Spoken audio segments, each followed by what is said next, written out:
በሁሴን አብዱልቀኒና በዳዊት ንጉሴ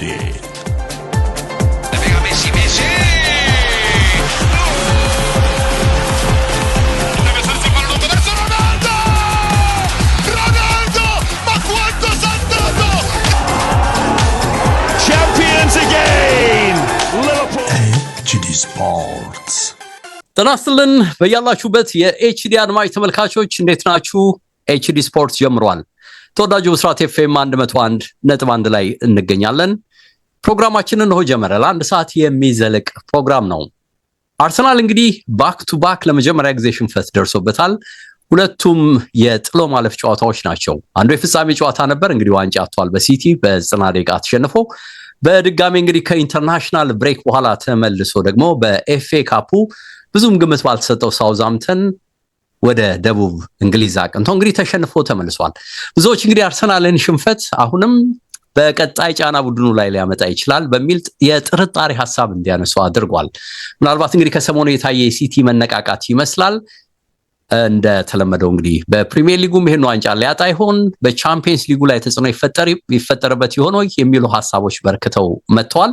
ይህን ጉዳይ በተመለከተ ሰፋ አድርገን እናነሳለን። በእርግጥ የጥርጣሬ ሐሳቡ እውነትነት አለው ወይ? በቻምፒየንስ ሊግ በቀጣይ ፕሪሚየር ሊግ ላይ የሚኖረው ተጽዕኖ እንዴት ይታያል? ከሲቲስ አንጻር የሚለውን እናያለን። ከዛ ውጪ ሌላው የዛው የለንደን እንግዲህ ተቀናቃኙ ቶተናም ዘንድሮ በመውረድ ስጋት ውስጥ ይገኛል። አዲስ ኮች ቀይሮ አምጥቷል። ያም ሆኖ ግን ቡድኑ እስካሁን የሄደበት መንገድ በጣም በአጣብቂኞች የተሞላ ነው። ምናልባትም እንግዲህ የበዙ ችግሮቹ እንዲወርድ ሊያደርጉት ይችላሉ የሚሉ ሐሳቦች እንዲሰነዘሩ እያደረገ ነው። ይህ ጉዳይ በምን መልኩ ነው መታየት ያለበት የሚለውን እንግዲህ የሌኪፕ ጋዜጠኞች የጻፉትን ባልደረባይ ሁሴን ደግሞ በጥሩ ሁኔታ አሰናድቶታል። እሱንም ወደ እናንተ እናደርሳለን። አብራችሁ እንድትሆኑ እንደ ሁልጊዜውም በማክበር ጋበዝን። ሁሴን እንዴት ነህ ብያለሁ። ሰላም ዴቭ ታዲያስ ሰላም ነህ? እንዴት ነህ? አለን ተገናኘን። እንግዲህ ፕሮግራማችን ሰፋ ያለውን ጊዜ ከዚህ ከአርሰናል የኤፍኤ ካፕ ስንብት ጋር አያይዘው ያነሳል። በእርግጥ የጥሎ ማለፉ የግማሽ ፍጻሜም ድልድል ትናንት ይፋ ሆነ አይደል? አዝናኝ ነበረ። የዚህ የዌስትሃምና የሊድስ ጨዋታ አስተውለው ሊድሶች ጨረሱት የተባለውን ጨዋታ እንደገና ዌስትሃሞች ነፍስ ዘሩ። ከዛ እንደገና ደግሞ 30 ደቂቃ ጭማሪ ድረስ ሄደ። አስገራሚ ነገሮች ነበሩት አይደል? እንደ በዚህ ላይ ፍጹም ቅጣት ምት ላይ በህይወቱ ያልጠበቀ ግብ ጠባቂ የ20 ዓመት ግብ ጠባቂ ማለት በ6 ዓመት ዌስትሃም ውስጥ በ6 ዓመቱ የጀመረ ነው። ማዕከል ውስጥ ያደገ ልጅ እና ዋናው በረኛ ተጎዳና እሱ ገባ እና የገባው ደግሞ ልክ የባከነ 3 ደቂቃ ሲቀር ነው። ስለዚህ በቃ ፔናልቲ ኪክ ላይ ማለት ነው። እና ሂዝ ላኪ ደግሞ እድለኛ ነው። ገና የመጀመሪያው ሹት አዳነ እና ፈነጠዘች፣ አታሳየች ምናምን አከተች ምናምን። በኋላ ግን ተሸነፉ። ያው በቃ ከዛ ሾላ ገበያ ሆነ ነው የምትለኝ። ከዛ ተሸነፉ። ግን ለልጁ ጥሩ ጎበዝ ነው። በራስ መተማመኑ ደስ ብሎኛል። አክሽኑ ምልክ ከመለሰ በኋላ ያሳያቸው እንትኖች ደስ ይሉ ነበር። ያው ልጅ ነው። ድልድሉም እንግዲህ ይፋ ሆነ አይደል? ያው ዞሮ ሁለቱ ትልልቆቹ እንዲገናኙ በደንብ የተመቻቸ መሰለ አይደል? ጥሩ ፍጻሜ ለማየት ያስችል ይሆናል። አዎ ቼልሲ ከሊድስ ሆነ አንዱ ጨዋታ እና ማንቸስተር ሲቲ ከሳውዝሃምፕተን ሆነ። አሁን ባይሆን ጨዋታው ኤፕሪል 25 እና 26 ይላል እንግዲህ። ስለዚህ አላቅም አሁን ስመለከት ኤፕሪል 25 ስለሚል ያን ዕለት ደግሞ የፕሪሚየር ሊጉ ማንቸስተር ሲቲ ወደ በርንሌ የሚሄድበት ጨዋታ ነበር። ስለዚህ አሁን 3 ጨዋታ ደግሞ እንደገና ቀሪ ሊባል ነው ማለት ነው። ያው ያልፈዋል ያለ ጥርጥር እንግዲህ የሚመቻችበት ሂደት ይፈጠራል እንጂ የገደ ነው። አንዱ ሰሞኑ ሲተቿቸው የነበረው ታስታውሳለህ አይደለ? በዚህ ሳምንት ኤፍኤ ካፕ የማያደርጉ ቡድኖች ለምንድን ነው ፕሪሚየር ሊግ ከኢንተርናሽናል ብሬክ ከተመለሱ በኋላ የማያደርጉት በሚል የባከነ ሳምንት አድርገው ቆጥረውታል። እውነት ነው። ዝም ብለህ ስታየው በቃ ቡድኖች ተመልሰዋል እና ምንም አሁን ዩናይትድ እንግዲህ ደብሊን ነው ያለው። ማንቸስተር እኮ በነገራችን ላይ ያርፋል ገና ከዚህም በኋላ ማንቸስተር እኮ በነገራችን ላይ ፕሪሚየር ሊግ ውስጥ አይደለም ያለው፣ ቡንደስሊጋ ውስጥ እኮ ነው ያለው። የቡንደስሊጋ ውድድር እያደረገ ነው ያለው። አይ ነው ይመስላል አይደል እንዴ? ከዚህ ረፍት አድርገው ተዝናንተው ነው የሚመጡት። እየመጡና የጨዋታ ያለፈው ጊዜ እኮ በአካል ጋር ሳነሳለት ነበር ይሄን። አሁን ካሪክ ኮምፎርታብል ዞን ውስጥ ነው ያለው። በ15 ቀን በ3 ሳምንት ጨዋታ ይናፈቃቸው ተጫዋቾችን ይዞ ነው የሚመጣው፣ ጉልበት፣ አቅም ምናምን። ኦኬ አሁን ለሱ ይሰጠው በሚለው ጉዳይ ያለፈው ይሰጠው። አሁን በሚቀጥለው ዓመት ግን ቻምፒየንስ ሊግ አለ። አሁን ይገባል፣ 4 ውድድር ላይ ነው የሚሳተፈው። ጭንቅንቅ ያለ ልክ ማነው አሞሪም ምንም እኮ ቲሜን መገንባት አልቻልኩም በየ3 ቀን ጨዋታ እየመጣ ነው ያሉት ጊዜ ትዝ ይልሃል አይደለም? ስለዚህ አሁን ካሪክም እዛ ውስጥ ይገባል። ያኔ ነው ፈተናው። ገብተዋል። እውነት ትልቅ ቲምን ይዘህ ይሄንን ፊት ለፊቱ ያሉህን ጫናዎች የጨዋታ ብዛትን ኮንትሮል አድርገህ ማለፍ ያን ሰዓት ነው የሚታወቀው። እና አሁን አንዱም እንደኔ አንዱ ማሰብ ያለባቸው ለካሪክ ለመስጠት ይሄንን ማሰብ አለባቸው። አሁን እሱ ኮምፎርት ዞን ውስጥ ነው ያለው። ገብቷል። ትክክል። እና እሱ ብቻ ሳይሆን ተጫዋቾቹ ኳስ እየናፈቃቸው ነው የሚመጡት። ተጫዋቾች እኮ መጫወትን ይናፍቃል። ትሬኒንግ ብቻ እኮ ይሰለቻል። እና ስለዚህ እንደዚህ ስለሆነ ለካሪክ ትልቅ አድቫንቴጅ ነው። እና ለእኔ ፕሪሚየር ሊግ ውስጥ ሳይሆን ቡንደስሊጋ ውስጥ ነው ያለው ነው የምለው። እንደ ቡንደስሊጋ አይነት በጣም የባከነ ሳምንት ነው ለእኔም ይሄ ሳምንት እንዳልከው። አዎ በቃ ኤፍኤ ካፕ ላይ ያሉ ቲሞች ሲኖሩ እድል ይሰጥሃል አይደለ? በፕሪሚየር ሊግ ላይ ያሉ ቲሞችንም በተወሰነ መልኩ ለማየት እና ሁለቱንም አምና ካቻምና ያደርጉ ነበር። ከዛ ውጪ ደግሞ የዓለም ዋንጫ ዓመት ነው ተብሎም ብዙ የተጫዋቾቹን ጉልበት ለመቆጠብ ሰፊ አሁንም በተለይ ከውድድሩ ቅድመ ዝግጅት አንጻር ከዓለም ዋንጫው ቅድመ ዝግጅት አንጻር የተወሰነ ብሬክ ጊዜም እንዲኖራቸው ተብሏል። ቀድሞ ያወጣው ስኬጁልም ቢሆን እድል የሚኖር ከሆነ ለአንዳንድ ቡድኖች አሁንም በቂ የረፍት ጊዜ የምትሰጥበት ሁኔታ ይፈጠራል። ከዛ ውጪ እንግዲህ የሚያመልጣቸውም ቲሞች እንኳን ሚድዊክን የመጠቀም እድል ሊሰጣቸው ይችላል። እነዚህም አይነት ቲሞች ሚድዊክ ላይ የመጫወት እድል ሊያገኙ የሚችሉበት ሂደት ይኖራል ተመቻችቶና አሁን ግን ስታየው እንዳልኩ ኤፍኤ ካፑን እያስታከክ ለራሱ የቅዳሜና እሁድ ፕሮግራም መርሃ ግብር የምትሰጠው ከሆነ አስቸጋሪ የሚሆን ነው ይመስለኝና በአንድ ወገን ጨዋታ መቀነሶች ያላቸውን ትርጉም ትረዳለህ። ከዚህ ውድድር መውጣት በተለይ ትኩረት የማታደርግበት ከሆነ ጥቅሙ ትልቅ እንደሆነ ትረዳለህ። በዛው ልክ ደግሞ እዚህ ውድድር ላይ ትኩረት አድርገህ የምትንቀሳቀስ ከሆነ ደግሞ ያው ጥቅሙ ደግሞ በአንድ ወገን ይታያል። ግን ለሁሉም የባከነ ግን አሁን እንዴት ያደርጋሉ? ኤፕሪል 25 አሁን ቼልሲ ሊድስ ሲቲ ሳውዝሃምፕተን እንዴት ነው የሚያደርጉት? ሊጉን ፕሪሚየር ሊጉን ሙሉ ለሙሉ ያቋርጣሉ ወይንስ እነና አርሰናል እንዲቀጥሉ ይደረጋል? አይ ቲንክ አሁን ወደዛ የሚመለሱ አይመስልህም? ወደ ቀደመው አፕሮች የሚመለሱ ለምን ያለፈው ሳምንት አድርገው ለምን አንድም ዌምብሌ ላይ ነው አይደል? ይሄ ጨዋታ የሚደረገው የስቴዲየም እኮ ጥያቄ እኮ አለ። አሁን ዌምብሌ መሰሉኝ አይደል? ካሁን በኋላ ነው ዌምብሌ ናቸው ሁለቱም ጨዋታዎች ሴሚፋይናል ስለሆኑ፣ ግን የቦታው የሎኬሽኑ ሳይሆን የፕሮግራሙ ነው ጥያቄ ገብቷል። ኖ የግድ ማድረግ አለባቸው።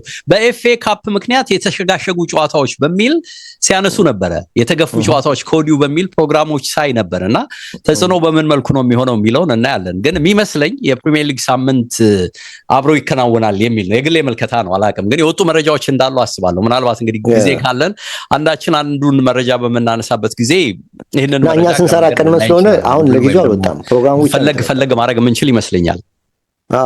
ለጊዜው ይህንን ኢንዲቴል የሚገልጽ ነገር የለም። እኛ በጊዜ ስለምንሰራ አሁን ምናልባት እንግዲህ ነገ ተነገ ወዲያ ሊያወጡ ይችላሉ። ማለት ሰኞ እኛ የምንሰራው እሑድ ስለሆነ ማለት ነው። እንግዲህ ከአራት ዋንጫ አባላት ተስፋነት ወደ 2 ቀሪ ዋንጫዎች ተሳትፎ የወረደው አርሰናልን ይሄ ቀረውን ተሳትፎቹን በጥርጣሬ ማየት ነገር መጥቷል። እንግዲህ እኔም አንተም እንደምናውቀውና ይሄ ነገር ምን ይዞ ይመጣል? በእርግጥ እውነት ነው ወይ? ተጽዕኖ ይታያል? በቀጣይ በተለይ በቻምፒየንስ ሊግ በፕሪሚየር ሊግ ይታያል ወይ? እንደተባለው በተለይ አንድ እንኳን ትልቅ ዋንጫ ትኩረት አድርጎ ቡድኑ እየተጓዘ ስለሆነ ከዛ ተስፋውስ የሚያርቀው ሊሆን ይችላል ወይ ከሰሞኑ የተፈጠረው የሚለውን ነገር መገናኛ ብዙሃን በስፋት እያነሱት ነው። በተለይ ከሳውዝሃምፕተን ሽንፈት በኋላና ሁለቱም ጨዋታዎች ላይ በእኔም አንተም እንዳየነው ብዙዎችም እንደተመለከቱት የመከላከል ችግር፣ የበረኛ ስህተት ጥሩ የሽንፈት መነሻዎች እንደሆኑ አውቀናል። ጉዳትም እንዳለ ታውቃለህ። ከሁሉም በላይ ኢንዲቪዱዋል ኤረር ነው ማለት የግል ስህተት የግል ስህተት እንዳለ ታያለህ እና ይሄ ጥሩ መነሻ ነው። ግን አሁን ችግሩን ያመጡት ከጥሎ ማለፍ ስሜቱ አንጻር አይመስልም። እንግዲህ ማለት ሁሉም እንደሚረዳው የጥሎ ማለፍ እና የሊግ ባህሪ ይለያያል። ግን ከተለመዱት ያለፉት አመታት የአርሰናል ባህሪ በመነሳት ይመስላል ይሄንን በድጋሚ ያመጡት የሚመስሉት መገናኛ ብዙሃን ስል እንግዲህ ይሄ ቤዚክሊ በተለያዩ ዩቲዩቦች ስለ አርሰናል አስተያየቶችን የሚሰጡ ብቻ ሳይሆን አርሰናል ነክ የሆኑ ብቻ ሳይሆን ሌሎችንም የሚመለከት በተለይ እንደዚህ በክፍያ ምንድነው የምናገኛቸው ሳይቶችም ላይ ያሉ በተለይ ከክለቡ ጋር ቀርበት ያላቸው የክለቡ ደጋፊዎች የሆኑም ጸሐፍት ሳይቀር የጥርጣሬ ሐሳብ የማንሳት ነገር አሳይተውናል። ጥርጣሬ ሲባል እንግዲህ ሙሉ ለሙሉ ይሄንን ያሳካም ማለት አይደለም። በተለይ ፕሪሚየር ሊጉ ላይ የሚያነሱት ሐሳብ ጋፑም እንዳለ ስለሚታወቅ ይሄ የ9 ነጥብ ጋፕ ሲቲአይ አንድ ቀሪ ጨዋታ እንዳለውም ስለሚታወቅ አይነት ነገር ነው ያስፈራል አይነት ነገር ነው። ስለዚህ አርሰናል የራሱን ጥንቃቄ መውሰድ አለበት ከሚል የሚመነጭ ነገር ይመስላል። የጥርጣሬ ነው፣ ግን እዛ ላይ እርግጠኛ ሆነው ችግር ያመጣል የሚለውን ነገር ማጉላት የፈለጉ አይመስልም። ከቻምፒየንስ ሊጉ አንፃር ግን ወዲያው ይሄው ሽንፈት በመጣ ማግስት የሚመጣም ሌላ ጨዋታ መኖሩን ታሳቢ አድርጎ ይመስላል እንዴት ነው ከዚህ ፈጠን ብለው ሊያገግሙ የሚችሉት የሚለውን ከዚህ አሁን ካለው የሩብ ፍጻሜ ቻምፒየንስ ሊግ ጨዋታም ጋር አያይዘው አሳከው የማንሳት ነገር አይቻለሁ። ይሄንን ስለነ ቴሌግራፍ አትሌቲክ ላይ አርሰናል ማዕከል ያደረጉ ዩቲዩበሮች ኢቭን ኤፍቲቪ ላይ በተለምዶ እንግዲህ በርካታ አስተያየት የሚሰጡ እንደውም አንዳንዶቹ ጽንፍም ረገጥ አድርገው አርቴታ በቃው እሱ ቋንጃ ጋር ያገናኘንም የሚል ትንሽ ጠንከር ያለ ይሰጡ አስተያየቶች እንዳሉ አይተናል። እኔም አንተ ምናልባት የታዘብክ ይመስለኛል። እርግጠኛ ነኝ። ልክ ነህ። ይሄ እንዳለ ሆኖ እንግዲህ ግን የስጋት አስተያየቶቻቸው የሚመስሉት ሁለቱ ጨዋታዎች ላይ የምናውቀው አርሰናል ከሁለቱም ጨዋታዎች በፊት ፕሪሚየር ሊጉ ላይም በደንብ የምናውቀው አርሰናል ቀደም ባሉት ጊዜያት የነበረው ባህሪ በተወሰነ መልኩ ተቀይሯል የሚል ይዘት ያለው የችግር አስተያየት ያነሳሉ። እንግዲህ የተፈጠረውን አንድ ነገር አድርገው የሚያነሱት ከዚህ ቀደም መከላከል ላይ አሪፍ ነበር፣ አሁን በደንብ ቡድኑ መዘናጋት ይታይበታል የሚል አስተያየት ያነሳሉ። ሼፑን በደንብ አርሰናል ይጠብቃል። ብዙ ጊዜ ሲከላከልም በማጥቃት ሂደትም በተለይ መደራጀት ላይ በጣም አሪፍ ነው። ቡድኖች ኳስ ነጥቀውትም በፍጥነት አፕሮች ሲቀይሩም ያንን ቶሎ ተረድቶ ኦርጋናይዝ የመሆን ነገር አለው የሚል ነገር ይነሳል። ሽግግር ላይ በተለይ ትራንዚሽን ላይ በማጥቃት የነበረውን ባህሪ ቶፕ ባህሪ እንዳለው ከዚህ ቀደም ያነሱ ነበር። አሁን ግን እነዚህ በተወሰነ መልኩ ክፍተት ሆነው ባለፉት 2-3 ጨዋታዎች ላይ ታይቷል በሚል ያነሳሉ። ኤክስጂውንም በተለይ እንግዲህ ኤክስፔክትድ ጎሉንም እድሎች ተፈጥረውም እነዚህን በመቀየር ረገድ ቀድሞ የነበረው ጥንካሬ አሁን አብሮት እንደሌለ ያነሳሉ። በተለይ እንግዲህ የተጫዋቾች የስተት ጎሎች ዋጋ እያስከፈለው መሆኑን ለመጥቀስ በአለፉት 23 ጨዋታዎች ላይ 8 ጎሎች የተቆጠሩት በግል በተጫዋቾች ስተት መሆኑን ያነሳሉ። ከዛ በፊት በነበሩ በ28 ጨዋታዎች ግን አንድ ስተት ብቻ ነበር በሚል ነው የሚያነሱትና በተወሰነ መልኩ ችግሮች ይበዛሉ የሚል ነው ችግር አድርገው ሲያንጸባርቁት ያየሁት። በተለይ እነዚህ ሁለቱን መሰረታዊ ችግሮች አሁን ከሰሞኑ እንደ ችግር አንስተውታልና በርግጥ እንግዲህ እኔም አንተም እንደ ሀሳብ የምናነሳቸው ነገሮች አሉ። ሁልጊዜም የሊግ ውድድርና የጥሎ ማለፍ ውድድር ሁልጊዜም የሚገናኙ አይደሉም። ሁለቱን ላይ አይተን ማየት አለብን። ሁለቱም ጨዋታዎች ላይ በተለይ አርሰናል የተሸነፈበት የካፑም ጨዋታ ላይ ሁለቱም የካፕ መሆናቸው እንደተጠበቀ ሆነው የታዩት ባህሪዎች ይለያያሉ። ስህተቶች መኖራቸው እንደተጠበቀም ሆነው እዚህኛው ጨዋታ ላይ አርሰናል የተጠቀማቸው ተጫዋቾች ልዩነት በደንብ የሚንጸባረቅ ነው። 7 ያህል ተጫዋቾች ለውጥ አድርጎ ነው የገባው። ለዚህ ጨዋታ የሚመጥን ነው ብሎ አርቴታ ያመነውን አሰላለፍ ነው የተጠቀመው።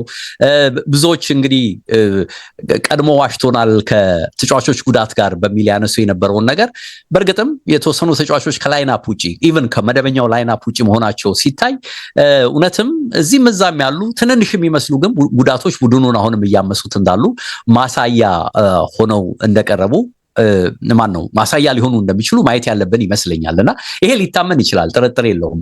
ግን አሁን ትልቁ ጥያቄ ወደ ቀጣዩ ነገር የመነዘሩበት መንገድ ነው። እንግዲህ ሁለት ቁልፍ ነገሮች እዚህም ላይ አንስተዋል። አንዱ ለምንድን ነው በዚህ መሰል ጨዋታ ላይ ጋምብል ማድረግ የተፈለገው የሚል ነው። አርቴታ ሮቴት ማድረግ አለበት። አው ግን በዚህ ደረጃ ቁልፍ ጨዋታ መሆኑ እየታወቀ እንዴት ይሄን አለ ሮቴት አደረገ? ይሄ ብዙ ተጫዋቾችን የተጠቀመበት መንገድም ቀይሮ ራሱ ላይ ነው ጫና ይዞበት የመጣው ከዚህ ውድድር እንዲወጣ አስችሎታል ነው የሚሉት እና እዚህ ላይ የሚያነሱት ነጥብ ፕራዮሪቲ ይሰጣል ወይ ለየትኛው ውድድር ፕራዮሪቲ ይሰጣል ብለን እንድንጠይቅ ያስገድዳል ይላሉ። ምን ማለት ነው? ባጭሩ ቀዳሚ ትኩረቱ ኤፍኤ ካፑ ስላልሆነ ነው ይሄንን ያደረገው፣ ትኩረቱ ሌሎቹ ውድድሮች ስለሆኑ ነው ይሄንን ያደረገው የሚል አንድ ወሳኝ ነጥብ ያነሳሉ። ፕራዮሪቲ እንኳን ባይሰጠው ይሄ ጨዋታ ትልቅ ቁልፍ ነገር ነው ብሎ የሚያስብ ከሆነ ደግሞ በቀጣይ ጨዋታዎች ላይ ከቡድኑ እንቅስቃሴ አንፃር ይዞ የሚመጣውን ሞመንተም ይሄ በጎ ስሜቱን ለመጠቀም እንዴት አልሞከረም የሚል ነገር እንግዲህ አንስተዋልና በፍጹም ጋፕ መስጠት የለበትም። በተለይ ለሚከተለው ሲቲ ከአእምሮ አንፃር መገናኛ ብዙሃን የትችት አስተያየት እንዳይሰጡበት በፍጹም ጋፕ ሊሰጥ አይገባም ነበር በሚል ይሄንን አንድ አንስተዋልና በቀጣይ ያነሱት ሁለተኛው ቁልፍ ነገር ይሄ የአእምሮ ጉዳይ ነው። ተያያዥነት አለው። ኦፍኮርስ የአእምሮ ጉዳይ ነው። በተለይ በቀጣይ 2 ሳምንታት ያሉ ጨዋታዎች ቁልፍ መሆናቸውን ታሳቢ አድርገው ሽንፈቶች ከኢንተርናሽናል ብሬክ በፊትም ሽንፈት ከኢንተርናሽናል ብሬክ በፊት አሁንም ሽንፈት መጣ። ጨዋታዎች ደግሞ ፈጥነው ጠንክረው እየመጡ መሆናቸው ሲታይ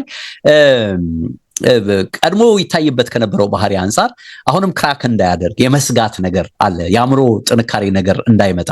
ስለዚህ ይሄ ነገር እንግዲህ ቻምፒየንስ ሊግ ላይ የሆነ ፍንጭ ከሰጠ በቦርንማውዝ ጨዋታ ላይ ደግሞ በተወሰነ መልኩ የሚደገም ከሆነ ወደዛ መጥፎ ስሜት ውስጥ እንገባለን። ቀጥሎ ደግሞ ሲቲም የመምጣት ሂደት ስላለው ከዛ በፊትም የቻምፒየንስ ሊጉን የደርሶ መልስ ዕጣውንም ስለሚያውቅ ሲቲም ይመጣል እንዳልኩት ያ ነገር ከተደራረበ ከሁለቱም የውድድር መድረኮች በዚሁ እንግዲህ በሰሞኑ ውጤት ቀውስ መነሻ ችግር ውስጥ እንዳይገባ የሚል ነገር ሲያነሱ አስተውያለሁ። በእርግጥ እንግዲህ የቦርንማውዝ የዚህ የሳውዛምፕተኑ ጨዋታ ላይ ከአእምሮ ጋር አያይዘው ሐሳብ ከሰጡ አስተያየቶች መካከል አንዱ ቲዮ አልኮት ነው በነገር ላይና ቲቪ ስቱዲዮ ውስጥ ቁጭ ብሎ የበዙ መልእክቶች ይተላለፉ ነበር ከአርሰናል ቤንች እና አርቴታ ብቻ ሳይሆን ስታፎቹም ጭምር ጭንቀት ይታይባቸው ነበር። ይሄ አንዱ ዝም ብሎ የበዛ መልእክት ለተጫዋቾች የማስተላለፍ ነገር የጭንቀት ምልክት ነውና ይሄንን የግድ ቶሎ መቅረፍ አለባቸው። በፍጥነት ቶሎ ከዚህ ስሜት መውጣት አለባቸው የሚል አስተያየትን ሰጥቷል። እንግዲህ አርቴታም እንደምታውቀው የችግር ነገሮች ሲነሱ ከጨዋታው በኋላ የሰጠውን አስተያየት ስናወራ ነበር ቀደም ባለ ጊዜና ስህተቶች አሉ። በተለይ የረጅም ኳስ ላይ አጠቃቀማችን፣ የመከላከል አጠቃቀማችን ስህተት የበዛበት እየሆነ እንደሆነ አይቻለው። በእርግጥ የሲቲውም ጨዋታ ላይ አይተሃል። ይሄ ከረጅም የተሻሙ ኳሶችን እንዴት ተጫዋቾች እየተቸገሩ እንዳለ ታይቷልና ሁለቱም የሳውዛምፕተን ጎሎች ላይ የታዩት የዚህ ችግር ማሳያ ናቸው በሚል ሐሳብ አንስቷል። እንግዲህ ብዙ ልንል እንችላለን። ሁሴኑ የተከላካዩ አለመኖር ሊነሳ ይችላል። የራያ እዚህ ቡድን ውስጥ አለመኖር እንደ ጥያቄ ሊነሳ ይችላል። የተጠቀማቸው ዋና ተጫዋቾች የተወሰኑ ናቸው የሚል ጥያቄ ሊነሳ ይችላል። ያም ሆኖ ግን የቡድኑ ተጫዋቾች ይህንን ተከላክለዋል። አንዱ የተከላከለው ምንም አትበሉ ይዘን የገባነው ቲም በትልቅ ደረጃ መወዳደር የሚችል ነው፣ ፈጽሞ ገብርኤል ከሜዳ በመውጣቱ የተፈጠረ ስህተት ወይም ደግሞ ሌሎች ተጫዋቾች ባለመሰለፋቸው የመጣ ስህተት አይደለም በሚል ደግሞ ኖርጋርድ ራሱ ሰበብ አያስፈልግም በሚል የቡድኑን ብቃት ሜዳ ላይ ተችቷልና ስፒድ አልነበረንም። አጠቃላይ አቲቲዩዳችን እንደ ቡድን ፍጥነትን እልህን ጉልበትን የቀላቀለ አልነበረምና የታየብን ነገር ጥሩ አይደለም በሚል የተቸበትንም ሁኔታ እዚህ ላይ ማንሳት እንችላለን እንግዲህ ከጨዋታው በኋላና በእርግጥም እንግዲህ እዚህም እዛም የሚመስሉ የተለያዩ የመገናኛ ብዙሃን አስተያየቶች አርሰናል ከሰሞኑ የተወሰነ የውጤት መንሸራተት ብቻ ሳይሆን ሜዳ ላይ የሚታይ ክፍተት እንዳለበት አንስተዋል። አዎ የጥሎ ማለፍ ጨዋታ ነው። የጥሎ ማለፍ ጨዋታም ቢሆን ከመደበኛ ጨዋታ የመለየት ባህሪም ቢኖረው ቡድኑ የሚያሳያቸው ነገሮች ይሄ ረሃብ አይታይበትም፣ የአሸናፊነት ስሜት አይታይበትም። ተሸንፎ የሚወጣበትን መንገድ ደግሞ ልዩነት ፈጥሮ አስቆጪ ሆኖ ወይም ደግሞ ብዙ እድሎች ፈጥሮ እነዛን አባክኖ በቃ አንዳንድ ጊዜ ቀኑ አይደለም በሚል ማካካሻ ልታቀርብለት የምትችልበት አይነት አይደለም በሚል ነው የተቹት ያሉትና ይሄ ነገር ከተደጋገመ ቻምፒየንስ ሊግ ላይ ሌላ ችግር ይዞ እንዳይመጣ፣ ፕሪሚየር ሊግ ላይ ሌላ ችግር ይዞ እንዳይመጣ የሚል ነገር ያነሳሉ። ከሰሞኑ ደግሞ የሲቲ ባለፉት 2 ጨዋታዎች ላይ ቀና ማለትን ነው እንግዲህ እዚህ ውስጥ እንደ ማሳየነትም አብረው እያቀርቡ ያሉት ሁሴ ነው። ዴቭ እስከ መጨረሻው ልስማህ ብዬ ነው እንጂ ብዙ ሊቋረጡ የሚገባቸው ላቋረጥ ያልፈለኩት ለዚህ ላቋረጥ አልፈለኩም። በመጀመሪያ ደረጃ ስጋት የሚለው ነገር ስጋትን በእግር ኳሱ ስንተረጉሞ በሁለት አይነት ነገር መሆን አለበት ስጋት። አንድ ከስሜት ከመውደድ ከመፍራት ትሰጋለህ። ይሄ ቡድን ጉድ ሊያደርገን ነው እንዴ ብለህ ልትሰጋ ትችላለህ። ከእምነት አተህ በቲሙ ማለት ነው። አንድ ሌላው ደግሞ ስጋት ከፋክት መሆን አለበት። ፋክትን ይዘህ መስጋት እሱ ከሆነ ሁለት አይነት ነው ብያለሁ። ፋክት ያለው ስጋትና በስሜት የሚሆን ስጋት እና ስለዚህ የፋክቱ ስጋት ከሆነ ትቀበለዋለህ። ፋክት የሆነ እውነት ያለው ማለት ነው። ገብቶሃል? እግር ኳስ በስሜት ስላለ ብዙ ጊዜ በስሜት ነው የምንንቀሳቀሰው። እውነት ለመናገር አንድ ተጽዕኖ የሚያደርግብን ነገር ምን መሰለህ? አሁን ሁለቱ ጨዋታ ላይ ጥሩ አይደለም ምናምን አሁን አነሳቸው የተነሱ ነጥቦች። የቅዳሜውን ጨዋታ እንመልከት። እውነት ለመናገር ተጽዕኖ የፈጠረብን አርሰናል የሊጉ መሪ ነው። ለትላልቅ ዋንጫ እየተጫወተ ነው። በቻምፒየንስ ሊግም ኃይለኛ ነው። በቃ ኃይለኛነቱን አስቀምጠነዋል። ሳውዝሃምፕተን በቻምፒየንሺፕ ቲም ነው፣ 6ኛ ደረጃ ላይ ያለ ነው። ስለዚህ አርሰናል ያለ ጥርጥር ያሸንፋል የሚል እምነት በሁላችንም ዘንድ ነበር፣ በሁሉም ሰው ዘንድ ነበር። አሁን ይሄ ነገር ውጤቱን ሲለወጥ 2-1 ሲያሸንፍ የነበረውን የሜዳ ላይ ክስተቱን እንዲጠፋ ነው የሚያደርገን። እንዴት በዚህ ቡድን ይሸነፋል ብለህ ነው ቀጥታ በስሜት የምታወራው። ገብቶሃል? በስሜት የምታወራው እንጂ አንደኛ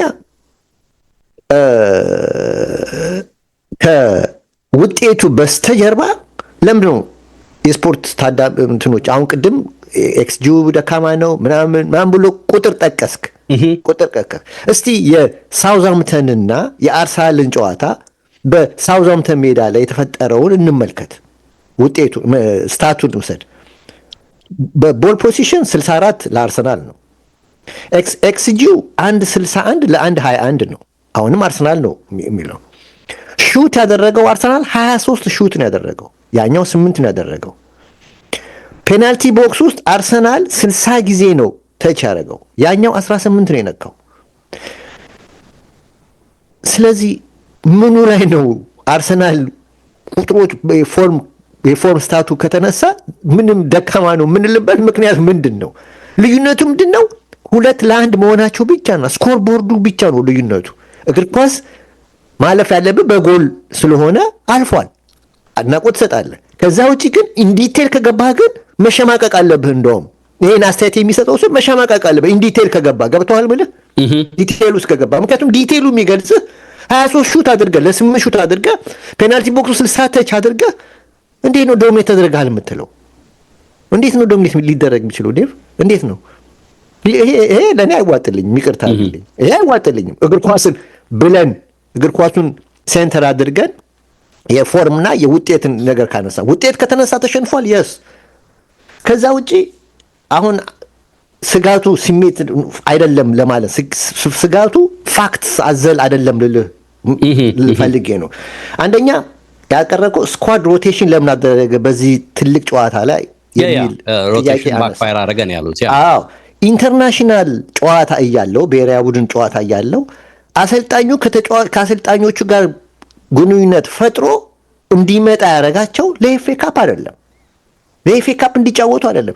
ልጆቹ አቅም የላቸውም እንንከባከባቸው፣ ሲዝኑ ሲያልቅ ከሁለት ወር በኋላ ለአንተም ይጠቅማሉ ብሎ ነው ለዲዲዬ ዴሻም ለቱዌልም ለማንም ነግሮ አሳምኖ ወደዚህ እንዲመጡ ያደረገው ይሄ አሰልጣኝ። ሲያመጣቸው ደግሞ ለሳውዝሃምፕተን ቡድን እንዲጠቀማቸው አይደለም። እሱም እኔም አንተም እንደምናስበው ሳውዝሃምፕተን ዋናውን ቲም ይዞ ሳይሆን ይህ ሁለተኛውን ቢ ቲም ይዞ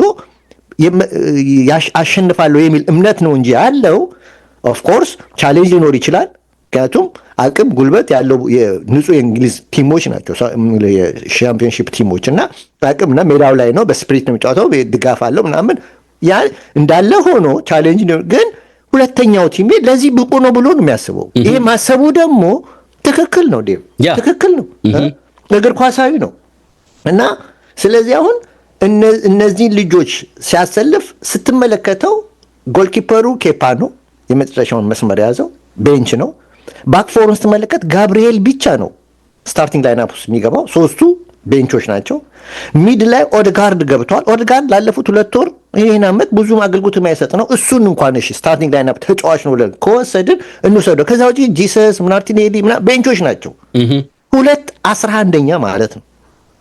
2-11ኛ ቲሙን ነው ይዞ የቀረበው። ይሄ ደግሞ ፕላን ንጹህ ጄኒውን የሆነ ፕላን ቢዩ ቲም ነው እና አሁን ስለዚህ አሁን ይሄን ቡድን እንትን አለው ተሸነፉ።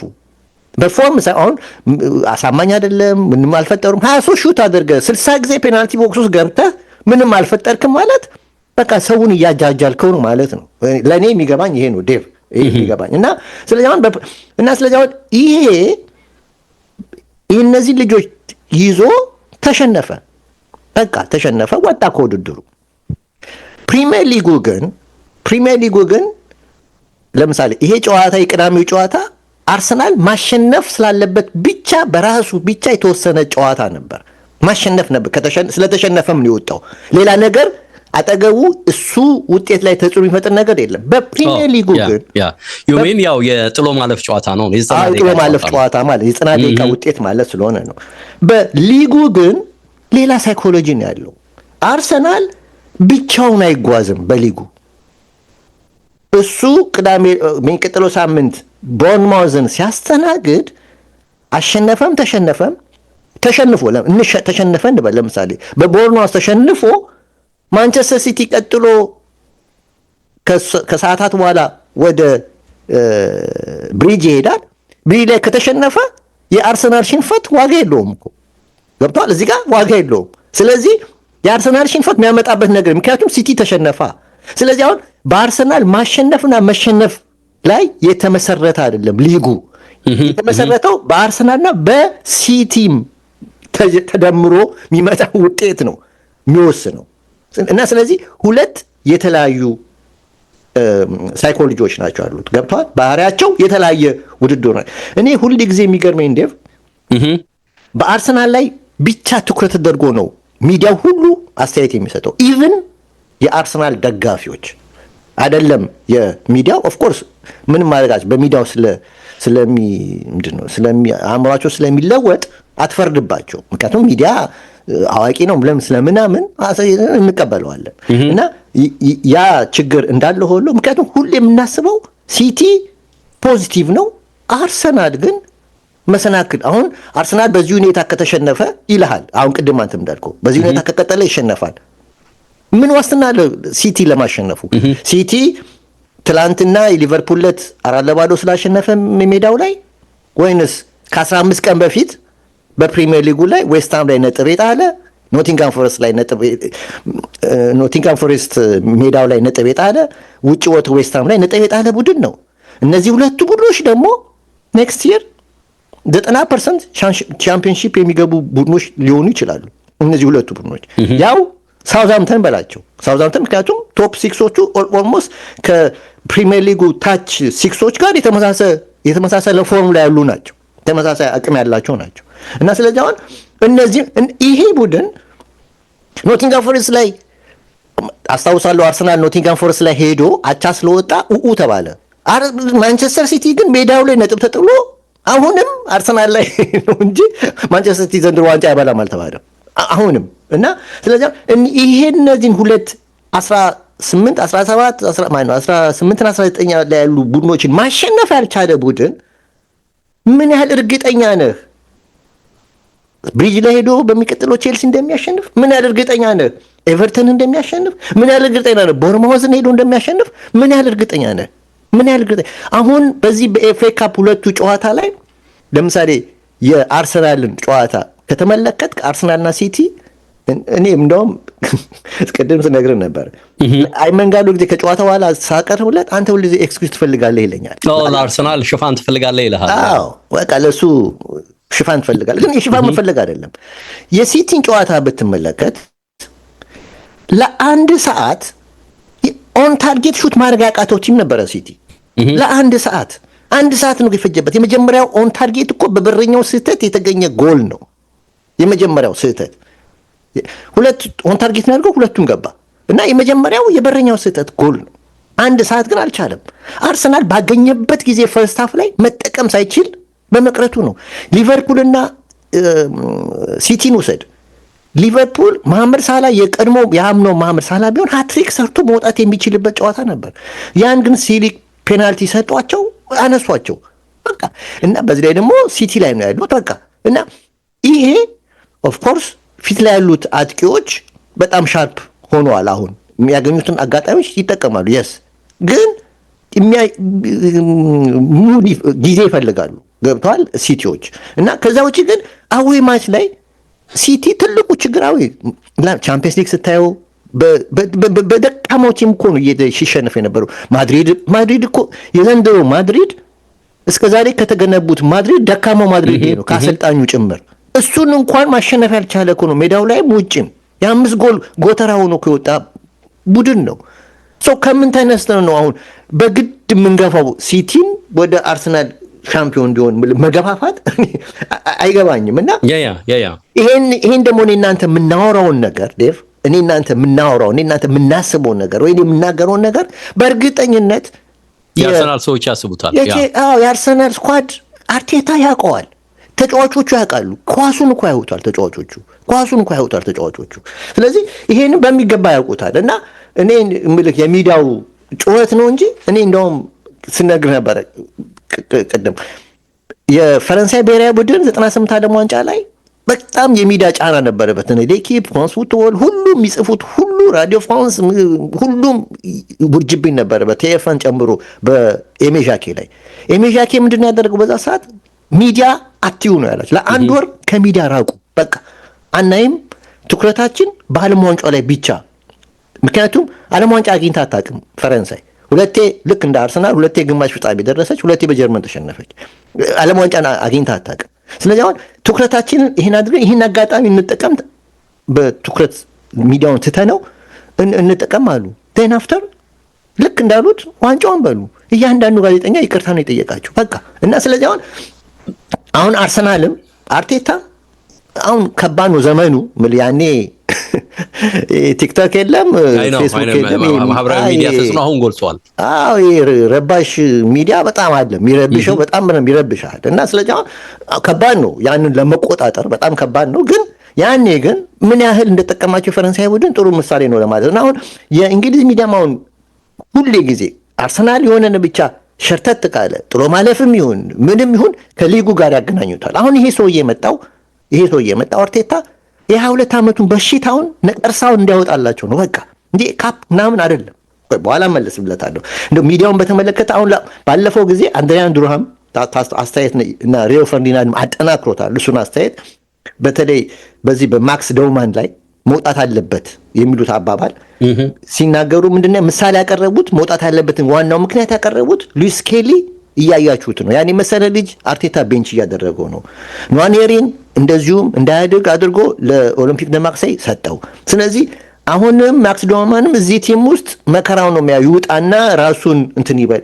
ይሄ ጫና መፍጠር ነው ዴቭ፣ ቀላል ነገር አይደለም። የሚዲያ ከኋላ እንደዚህ ጫና ይኖረዋል። ኦፍ ኮርስ ነገርኩህ እኮ የአርሰናልን ደጋፊዎች እንኳን ተጫዋቾቹን መለበሻ ቤት ውስጥ የሚፈጥረውን ተጽዕኖ ትተህ የአርሰናል ደጋፊዎች እንኳን እርስ በርስ ያጋጫል እኮ በሀሳብ ታውቃለህ። በሀሳብ እኮ ታዲያ አሁን የኤፍቲቪ ላይ ታይም ይጋጫሉ እኮ በሀሳብ ያኛው ሌላ ነገር አለ፣ ይሄኛው ኖ ለምን እንደዚህ ነገር ገብቷል። ክርክር ሳይሆን እስከ መጋጨት ድረሳል። እና ትናንትና ማለት ቅዳሜ ዕለት ግን የስኬሊንግ ፎርም አየህ ነው። ማን ነው ትክክል? አርቴታ ነው ትክክል ወይንስ እነ ሪዮ ፈርዲናንድ ናቸው ትክክል? ችግር የለውም እንደዚህ ተናግሮት እኮ አሁን እኮ እያየ ስኬሊ ብቁ አለመሆኑን እየተመለከተ የሚቀጥለው ሳምንት አይኑን አሽቶ ይቀርባል። አድማጮችም ይከተሉታል። ይሄ እኮ አይችልም አይባልም። በቃ አሁን የሚታየው አርሰናል መቀጥቀጡ ላይ ነው እንጂ አርሰናል ማናደዱ ላይ ነው እንጂ የሚሰጠው አስተያየት አይታይም። ብቻ ኔጌቲቭ ነገር ይሁን እና ዶማን አሁን ማክስ ዶማን እውነት ነው በጣም ምርጥ ተጫዋች ነው ዴቭ፣ ምንም የማይወጣለት አክሴሌሬሽኑ በጣም ድንቅ ነው። በጣም ፈጣን ነው። አክሴሌሬት ሲያደርግ በጣም ደስ ይላል። ኳስ ይዞ በፍጥነት ሲገፋ በጣም ደስ ይላል። ፈርስቶቹ ኤክሰፕሽናል ነው። በጣም ፈርስቶቹ በጣም ደስ ይለኛል ሲነካው ገና የመጀመሪያ ኳስ ላይ እና ኮንትሮሉ ድሪብሊንጉ ምርጥ ነው። በቃ ከኳስ ጋር በቃ በደንብ ምቾት እንዳለው ይታያል ዴቭ። እና ግን እነዚህ ሁሉ ኳሊቲዎችን የምታየው መቼ መሰለህ? ኳስ ሲይዝ ነው። አርሰናል እንቅስቃሴው ጥሩ ሲሆን ኳስ ሲይዝ ማለት አርሰናል ኳስ የያዘ ጊዜ ነው። ኳስ ሳይዝስ 90 ደቂቃ እኮ ኳስ አትይዝም። ኳስ አትይዝስ የዚህ ልጅ ሰርቪስ ምንድን ነው ካልክ ጥያቄ ምልክት ታነሳለህ አይደል?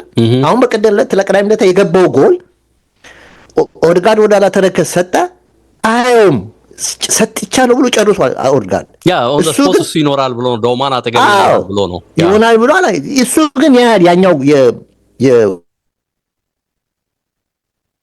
ይዞት ሲገፋ 5 ሜትር ተከተለውና ቆመ። ከዛ በኋላ ልጁ ግን እዛ ሄዶ ውጤታማ አድርጎ ጎሉ ገባ። ኦፍ ኮርስ የቤን ዋይት ስህተት እንዳለ ሆኖ ግን ከቤን ዋይት በፊት እዚህ ምቾት እንዳያደርገው ማሰናከል ቢጫ ካርድ ማየት እኮ ምንም አይደለም። ኦፍ ኮርስ ገና መነሻ ላይ ስለሆነ ላይ ይችላል። ግን የሆነ ነገር ፈጥረ ኳሱን እንዲቆም ማድረግ ትችላለህ። ግን አቅም የለውም። ገብቷል። አቅም ስለሌለው እዛ ውስጥ መግባት አልቻለም። እና ይሄ ደግሞ ልጁ ገና ልጅ ስለሆነ ነው። አሁን በዘመናዊ እግር ኳስ ብቻ ቡድኑ ሲይዝ አይደለም መንቀሳቀስ፣ ስታጣም አገልግሎት መስጠት አለበት። የሁሉም የዘመናዊ አሰልጣኞች የፔፕን በል የክሎፕን በል የሁሉም አሰልጣኞች ሀሳብ ነው ይሄ። እና በዚህ በኩል ልጁ ገና የ16 ዓመት ልጅ ነው። 16 ዓመት ደግሞ በሳይንሱ ደግሞ ወደ ሃይ ኢንቴንሲቲ ስትሬንግዝ ገና የሚጀምሩበት ነው።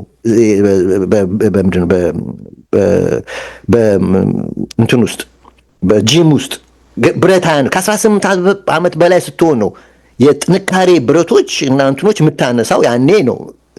ይሄ ልጅ ግን ለዛ አልደረሰም። ስለዚህ 90 ደቂቃ የመጫወት ካፓሲቲ የለውም እውነት ለመናገር። አሁን በቀደም ቅዳሜ ዕለት እሱን መሀል ላይ ሲያደርገው ዙቢሜንዲን አስገባው። ለምን እንዳስገባው ታውቃለህ? ትክክል ነበረ ምርጫው። ምክንያቱም ኦድጋርድን አስወጣና ለምንድን ነው እሱን ወደ መሀል ሲያስገባ እና ዙቢሜንዲን ያስገባበት ምክንያት ሁለት ፒቮት ከኋላ ያስፈልጋል። ምክንያቱም ልጁ ድሪብል ያደርግና ሊቀማ ይችላል፣ ፋውል ሊሰራበታል ይችላል፣ በአንጻሩ ሊቀማም ይችላል። ስለዚህ ሲመለስ አደጋ ቶሎ ነው በአርሰናል የሚፈጠረው። ስለዚህ የዙቢሜንዲ መግባት ትክክል ነበር፣ እርምጃው ትክክል ነበር። ግን ይሄንን የምናስበው ምንድን ነው ተከላካይ ቲም ነው ምናምን ብለን ነው ወዲያው የምንሰጠው ልጁ እንትን ስላለ እና እነዚህ ችግሮች አይታዩም ለማለት ነው። እና አሁን ዶማን ድፍረቱ በጣም ደስ ይላል። በራስ መተማመኑ ምርጥ ነው፣ ምንም ጥያቄ የለውም። ግን ችግሩ ኳሱን ሲቀማ ተመልሶ ወይ ደግሞ ቲሙ ሲጠቃ ተመልሶ መመላለስ አቅም ላይ ጥንካሬ ይጎለዋል፣ ገና ነው። ስለዚህ ነው ቤንች የሚያደርገው። ትክክል ነው ብለህ እንድትቀበል ያደርጋል። እና አርቴታ ትክክል ነው ትላለህ። እና በተለይ በግዙፍ ማቾች ላይ ለምሳሌ ከባየር ሙኒክ ጋር ከባድ ነው እሱን ማሰለፍ። ይቅርታ የሆነ 20 ደቂቃ 25 ደቂቃ ትሰጠዋለህ እንጂ እንደነ ባየር ሙኒክ እንደዚህ ቻምፒየንስ ሊግ ጨዋታዎች እንደዚህ ለሱ መስጠት በጣም ከባድ ነው። በጣም ከባድ ነው፣ ለእኔ ይከብደኛል በጣም። እና እንደዚህ መሆን አለበት። ከዛ ውጭ ግን ይሄ ስሜታዊነት ያልኩ እነሱ እንደዚህ የሚያወሩት እግር ኳስ ስሜታዊ ስለሆነ ደጋፊውም በስሜቱ ስለሆነ ስሜታዊ እንዲሆን ለማድረግ ሆን ብለው ነው። እና ሪዮ ያው ሁሌ የምናወራው ነገር ነው። አሁን የአንድሪያን ዱርሃምም ተመሳሳይ ነው። እንግዲህ ይሄ ሰውዬ የምናውቀው ቶክስፖርት በነገራችን ላይ ደም ከ3 ሚሊዮን እስከ 4 ሚሊዮን ድረስ ተከታይ ያለው አድማጭ ያለው ፕሮግራም ነው። ቅዳሜ በጣም ትልቅ እሱ ድራይቭ የሚል ሾው አለው። የእሱ ራሱ እስከ 500,000 ሰው ይከታተለዋል። እና ይሄ ሰውዬ ሁሌ እንትን ነው የሆነ በአርሰናል ላይ ቦልድ የሆኑ ነገሮች ማውጣት ይወዳል። ይሄ በቃ መነጋገሪያ እንትን በቃ ጥንከር ያሉ አይወዱትም በነገራችን አርሰናል ደጋፊዎች እና ያውቀዋል እሱም እንደሚያወዱት። እና በዚህ ላይ ያው ለምሳሌ ሜሲ ላይ ለምን ዘጎት ይባላል፣ ሌሎች ይበልጡታል ምናምን እንደዚህ መነጋገሪያ ርዕስ መሆን ይወዳል። ገብተዋል ዝም ብሎ እና ይሄ እንትን። ከዛ ውጭ ግን ደጋግሞ ሲያወራ እሱ ብቻ ሳይሆን ሁሉም የሚያወሩት ያም የኦቢ ሚካኤል የሚባልም ናይጄሪያም ተጫዋች እሱ የሚያወራው ነገር አርሰናል ከፍተኛ ገንዘብ እያወጣ ነው፣ በጀቱ በጣም ከፍተኛ ቢሊዮን እያወጣ ነው ምናምን። አርቴታ እንዴት ግን የረሱት ነገር ምን ታውቃለህ? አሁን በዚህ ዘንድሮ በተለይ እዚህ ጃንዋሪ ላይ እኮ ሲቲ እኮ 84 ሚሊዮን ፓውንድ ጨምሯል። ረስተውታል ታውቃለህ?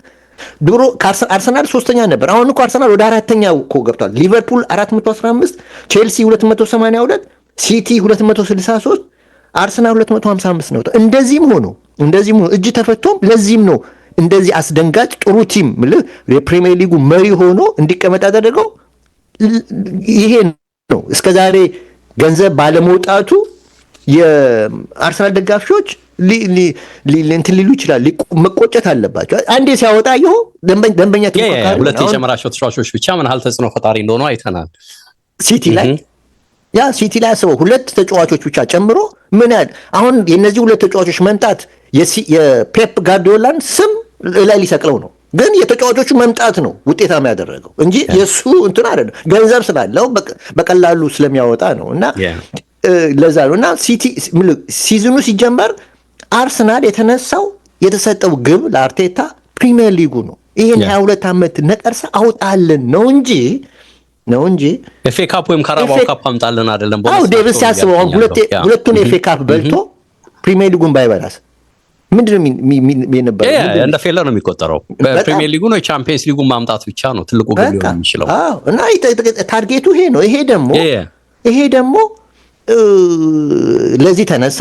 ግን አንተ ቅድም እንዳልከው መጀመሪያ አካባቢ 2/3 ላይ ውጤታማ ስለነበረ ቲሙ ሁኔታው አይደለም ጎል ገብቶበት ኦን ታርጌት የማይደረግበት ቲም ሆነና ሌላም እንዲያስብ አደረጉት። በቃ ድሪም እንዲያደርግ ደጋፊው አራቱን ዋንጫ እንዲያስብ አደረገ እንጂ ግቡ ፕሪሚየር ሊግ ነው። እንዳልከው ነው። በዚህ ጉዳይ ላይ ልዩነት የለንም። በነገርህ ላይ ምርጫውን በተመለከተ ቢተቹት ይገርመኛል። እኔም በግሌ ምርጫ ማለት በተለይ በቀደሙ ምርጫ የሳውዛምፕተኑ ምርጫ ቢተቹት በጣም የሚገርመኝ። ኦፍ ኮርስ ፕራዮሪቲ ነው አይደለም በሚል የክርክር ሐሳብ ፈጥሯል። ምንም ጥርጥር የለውም ፕራዮሪቲ እንዳልሆነ ይታወቃል። ግን ይሄን ስንል ያ የመረጠው ስብስብ በእርግጠኝነት ሳውዛምፕተንን ያሸንፍልኛል በሚል እንጂ ከዚህ ውድድር ብንወጣ ምንም ችግር የለውም የሚያመጣብን የተለየ ተጽዕኖ የለም በሚል አይደለም። ጉዳቱም ጫናውንም ምኑንም ስታይ ከዛ ይመነጭ አይደለም። በቃ ያለ ጥርጥርም ኖርጋርድም እንዳለው ይዘን የገባ ነው ቲም በትልቅ ደረጃ መወዳደር የሚችል ነው። በለቱ በቃ አልተሳካላቸውም። አርቴታም እንግዲህ ቁም ልትለው አትችልም። ለምንድን ነው ይሄንን የምለው? ታይቷል። ጉዳቶቹ በአካልም ሲል ነበር በትልቅ ደረጃ ረጅም ጊዜ አንዳንዶች ወጥተው አምናካቻምና እንደተፈጠረው ቡድኑ ላይ የጎላ ለውጥ አላመጡም እንጂ እዚህም እዛም አጫጭር የሚመስሉ ግን ተጽዕኗቸው የጎሉ ነገሮች እየመጡ እንዳለን እያየን ነው። የፊትነስ ኢሹዎች አሉ አሁን እዚህም እዛም እና አንድም ሁለትም ሶስትም አምስትም ጨዋታ የሚያመልጡ ተጫዋቾች እየበረከቱ ነው። እንግዲህ አሁን የዜ ጥሩ ሆነ ሲባል አሁን በቀደም እዚሁ ካራባኦ ካፕ ላይ በደረሰበት ጉዳት እንግዲህ ለአንድ ወር የለም እየተባለ ነው። ኦፍ ኮርስ ይዞ የሚመጣው ነገር ኦዴጋርድ ተመለሰ። ኦፍ ኮርስ ይጠቅማል ብለህ ብታስብም ተጽዕኗቸው ትልቅ ነው። በቃ በየቦታው አሁን ሁለት አለው የምትለው ላይ በተለይ አማካይ መስመር ላይ የማጥቃት ባህሪ ያላቸው ተጫዋቾች እንዴት ከጊዜ ወደ ጊዜ እየተጎዱ እየሳሳ እየሄደ እንዳለ ታያለህና እውነትነት አለው። አንዳንዴ እንደ ችግር አታነሳውም እንጂ እውነትነት እንዳለው ያለ ጥርጥር መቀበል ያለብን ይመስለኛል። የጉዳት እውነትነት አለው የምትለኝ ምኑ ላይ ነው? ምኑ ላይ ነው እውነትነት አለው የምትለኝ? ምኑን ማለት ነው? እውነትነት አለው ስትለኝ ምኑ ላይ ነው የተነሳው የትችት ሐሳብ ማለት ነው? ኖ አንተ እውነትነት አለው አልከኝ። አሁን ኖ ትክክል ነው ተገቢ ነው ማለት ይሄ እንደ ችግር መታየት አለበት ነው የምልህ። የጉዳቱ ጉዳይ ያለ ጥርጥር ክፍተት ሆኖ ሊታይ እንደሚችል መውሰድ መቻል አለብንና የሮቴሽኑን ጉዳይ ምንም ጥርጥር የለውም ይሄ ቡድን ያሸንፋል ብሎ ነው የገባው። የሰራውም ቁማር ከሆነ ቁማር ነው ብትልም ቢበላም ኦፍ ኮርስ እኔ ቁማር ነው ብዬ አላስብም። ትክክል ነው። በቃ የምርጫው ውሳኔ ትክክል ነው እኔ በግዬ እነዚህ ልጆች ይዞ የቀረበው ያሸንፋሉ ብሎ አምኖ እንጂ ይሸነፋሉ ብሎ አላሰበም። አይ ነው ያለ ጥርጥር። ግን ይሄ ጨዋታ ድጋሚ አሁን ሳውዛምፕተን ጋር ድጋሚ ቢሆን የጨዋታ አሁንም አርቴታ እነዚህን ልጆች ነው ይዞ የሚገባው። አይ ቲንክ ሶ ከዚህ የተለየ ነገር እዚህ ጨዋታ አለበለዚያማ ከብሔራዊ ቡድን የብሔራዊ ቡድን አሰልጣኞችን የዲዲዬ ዴሻውንና እንትናን እኮ ለማሳመን ለካፕ ጨዋታ ብሎ እኮ አይደለም ያመጣቸው። በእርግጠኝ ነው የምነግርህ የፈቀዱለት የስፔኑም የፈረንሳይም የእንግሊዙም የፈቀዱለት ለሻምፒዮናው ሙሉ ሪከቨሪ ነው። እረፍት አድርገው ሊጉ ላይ በቃ ይቀረችዋን እንዳልነው ትልቁንም ስለ ያሉ በቀጣይ ራሳቸው መጠቀምን ያስባሉ ብለን ስናነሳ ነበር። ትክክል። ስለዚህ እንደዛ ነው ለማለት ነው። እሱ ነው። ግን ከዛ ውጪ አንድ እንደ ማጠቃለያ ማንሳት ያለብን ነገር የሚመስለኝ ሲቲን በተመለከተ ያነሳቸው ሀሳቦች አሉ። አዎ አምና ካቻምና የነበረው አይነት እንዳልሆነ ሁላችንም አምነናል። 2023 ላይ 12 ጌም በመጨረሻ አሸንፎ ነው እንግዲህ ታስታውሳለህ ስኬታማ የሆነው። 24 ላይ ደግሞ 9 ጌም ሳይሸነፍ ተጉዞ ነው ስኬታማ የሆነው። ኦፍ ኮርስ አሁን 7 ጌም ብቻ ነው የቀረውና ይሄንንም ቢያሸንፍ በራሱ ብቻ ነገሮችን የመወሰን አቅም የለውም። ምክንያቱም ያሉት ጋፖች ይታወቃሉ። ግን እኔ አርሰናል ለማንም በቃ ይሄ ኢቭን ለሲቲም እድል መስጠት የለበትም ከዚህ በኋላ ገብቷል አይደል? ለሲቲ ማለት ውስጥ የተወሰነ አካውንት አለኝ እሱ ችግር ቢመጣ ይጠቅመኛል። አዎ አንድ ነገር ነው። ልክ እንደ መጠባበቂያ ልትይዘው የምትችለው ነገር ነው። ግን ትልቁ ቁም ነገር የሚሆነው እዚህም እዛም የሚጠራጠሩትን እዚህም እዛም የትችት አስተያየት የሚያነሱበትን እዚህም እዛም እንዳይሳካለት የሚፈልጉትን አፍ ማስያዝ የምትችለው ከሰሞኑ የታዩብህን መጠነኛ የሚመስሉ በተለይ እድሎች ተፈጥረው የምታባክናቸውን ኢንቴንሲቲ ዋይዝ የተነሱብህን ጥያቄዎች እዚህም እዛም የምትፈጥራቸውን ማይነር የሚመስሉ ግን ቡድንን ዋጋ የሚያስከፍሉ ውጤታማ በሆነባቸው የፕሪሚየር ሊግ ጨዋታዎች ላይ የሚፈጠሩ የሚታዩ ነገሮች አሉ። ስተት እየሰራህ አንዳንድ ጊዜ በቃ አጋጣሚዎች አልሳካ ብለው ልታልፋቸው ትችላለህ። ወይ ደግሞ ያንተ ጥንካሬም ኖሮ በስተመጨረሻ አንድም ጎል ይዘህ ውጤታማ የምትሆንበት ሂደት አለና ማንም መጣም አልመጣም አፍ ማስያዝ የምትችለው አንተ ነህ። ስትመለስ ወደ ትልቁ ውድድር በተለይ እንግዲህ ኦፍ ኮርስ ቻምፒየንስ ሊጉም ላይሆን ይችላል የዘንድሮ ትኩረቱ፣ ቀዳሚ ትኩረቱ የፕሪሚየር ሊግ እንደሆነ ብዙዎቻችን እናስባለን። ደጋግሜ ስላችሁ ነበር እኔ ለባካልም ለአንተም ታስታውሳለህ አይደል? የአምናውን ሊቨርፑል ዘንድሮ ያስታውሰኛል። አርሰናል ከብዙዎቹ ውድድር ቀድሞ ይወጣና ልክ ሊቨርፑል በስተመጨረሻ እንዳሳካው የፕሪሚየር ሊጉን ዋንጫ አሳክቶ ነው የሚጨርሰው ስልህ ነበርና የዛ መልክ ባህሪ ያለው እንደመጣት ያለ ግን ስቲል ቻምፒየንስ ሊጉ ላይ ተሳትፎ ያደርጋል። በሂደት ምን ይገጥመዋል እናያለን። ስቲልን ፌቨራይት ተደርጎ የተቀመጠ ቲም ነውና እነዚህን ሁሉ ለመፈጸም ግን እንዳልኩህ ነው እዚህም እዛም የሚነሱብህን አስተያየቶች ወደ ውድድር ስትመጣ በተለይ እነዚህ መጪዎቹ 15 ቀናት በቻምፒየንስ ሊጉ በቦርንማውዝ ኢቨን ራሱ ሲቲን ሜዳው ላይ ሄዶ በሚያደርገው ጨዋታ ላይ የተለየ ነገር ልዩነት ፈጥረህ የምትወጣ ከሆነ አንዳንድ ጊዜ ሐሳብ ሁሉ ታሳጣቸዋል።